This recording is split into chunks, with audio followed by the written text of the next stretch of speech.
Kurnool bus ప్రమాదంలో DNA reports కీలకంగా మారనున్నాయి. మృతదేహాలను గుర్తించేందుకు 16 మందితో ఫోరెన్సిక్ టీం వర్క్ చేస్తోంది. మృతదేహాల నుంచి శాంపిల్స్ ను సేకరించారు. 48 గంటల్లో రిపోర్టులు వస్తాయని ఫోరెన్సిక్ HOD సాయి సుధీర్ చెప్తున్నారు. ప్రమాదంలో ఊపిరాడక 3 నుంచి 5 నిమిషాల్లోనే చాలా మంది మృతి చెందారని తెలిపారు. శరీర భాగాలు కాలిపోయినా DNA పరీక్షలు చేయొచ్చంటున్న ఫోరెన్సిక్ HOD సాయి సుధీర్ తో మా ప్రతినిధి Shivraj Kumar face to face. 19 మంది మృతి చెందడం జరిగింది. అయితే వారిని గుర్తించేందుకు ఏదైతే ముఖ్యంగా ఫారెన్సిక్ డిపార్ట్మెంట్ ఇప్పుడు క్రూషియల్గా వ్యవహరిస్తుందని చెప్పొచ్చు.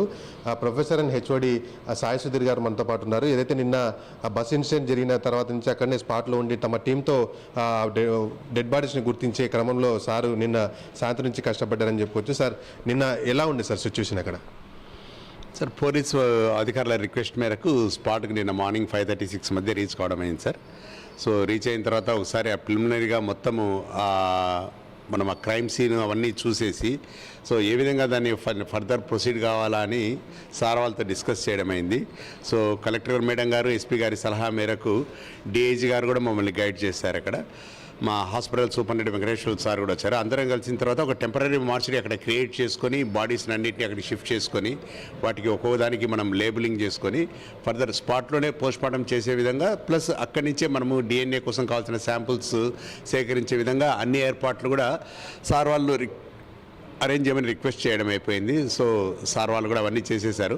మేము కూడా, నేను, మా ప్రొఫెసర్ బ్రహ్మాజీ గారు, doctor Nagarjuna, doctor Harish Kumar, doctor Surekha, doctor Sahil, మా పీజీస్ ఒక 10 మంది పీజీస్ మేమంతా టీమ్స్గా ఫామ్ అయిపోయేసి అక్కడికి పోయేసి అన్ని బాడీలకు 19 బాడీలకు పోస్ట్మార్టం చేయడము, వాటి నుంచి మనకు DNA నమూనాలను సేకరించడము, వాటిని అన్నింటినీ ప్యాక్ చేయడము, నిన్న మిడ్ నైట్ వరకు కూర్చొని అన్నిటికీ వాటికి సంబంధించిన పోస్ట్మార్టం రిపోర్ట్స్, వాటికి కావాల్సిన రిక్విషన్స్ అన్నీ తయారు చేసేసి నిన్న మిడ్ నైట్ అన్నీ మనం పోలీస్ డిపార్ట్మెంట్ వాళ్ళకు హ్యాండ్ ఓవర్ చేయడం అయింది. నిన్న ఏదైతే బస్ ఇన్సిడెంట్ చూస్తే సార్, ఫ్రంట్ సైడ్ చాలా తక్కువ ఉంది, మొత్తం బ్యాక్ సైడ్ వచ్చినట్లుగా కనిపిస్తుంది. విజువల్గా చూసుకుంటే ఈ మొత్తం ఒకసారిగా వెనక్కి వచ్చినట్లుగా కనిపిస్తుంది. మీరే అనాలిసిస్ ఎట్లా ఉంది సార్?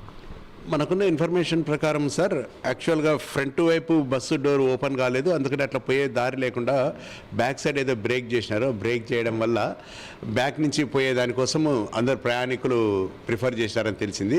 సో ఆ క్రమంలో ఏమన్నా మనకు ఆ లాస్ట్లో కంజెషన్ వచ్చిండొచ్చు, ఎందుకంటే ఫ్రంట్ వైపు దాదాపు ఒక హాఫ్ వరకు పెద్దగా ఏం బాడీస్ ఏం లేవు.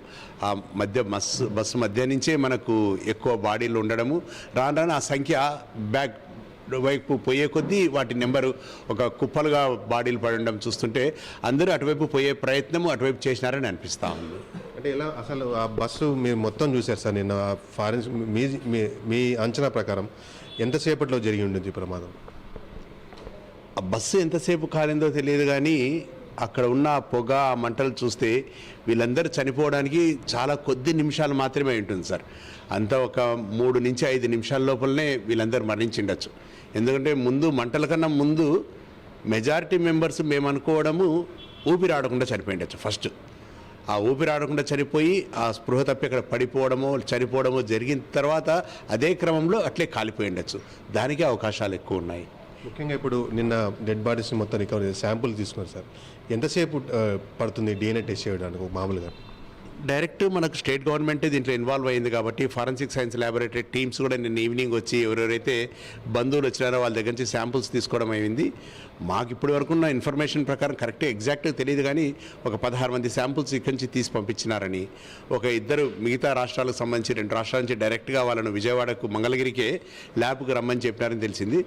మాకు ఈరోజు మార్నింగ్ ఉన్న సమాచారం ప్రకారము ఒక 18 మందివి, ఆ మిగిలిన ఒక్కరికి కూడా ఏమైనా ఈ టైంలో బంధువులు వాళ్ళు కూడా ఏమైనా అప్రోచ్ అయ్యింటే అయ్యిండొచ్చు సార్.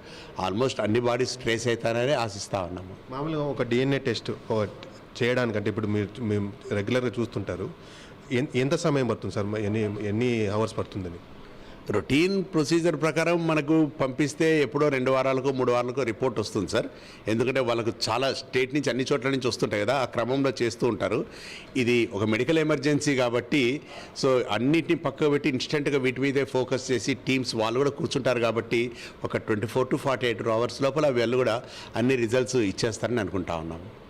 Thank you. ఇది పరిస్థితి. ముఖ్యంగా ఏదైతే శాంపిల్స్ తీసుకున్న అనంతరం 48 గంటల తర్వాత రిపోర్ట్లు వచ్చే అవకాశం ఉంటుందని చెప్పి సాయి సుధీర్ గారు చెప్తున్న పరిస్థితి. కర్నూలు నుంచి శివరాజ్ కుమార్, ప్రైమ్ 9 న్యూస్.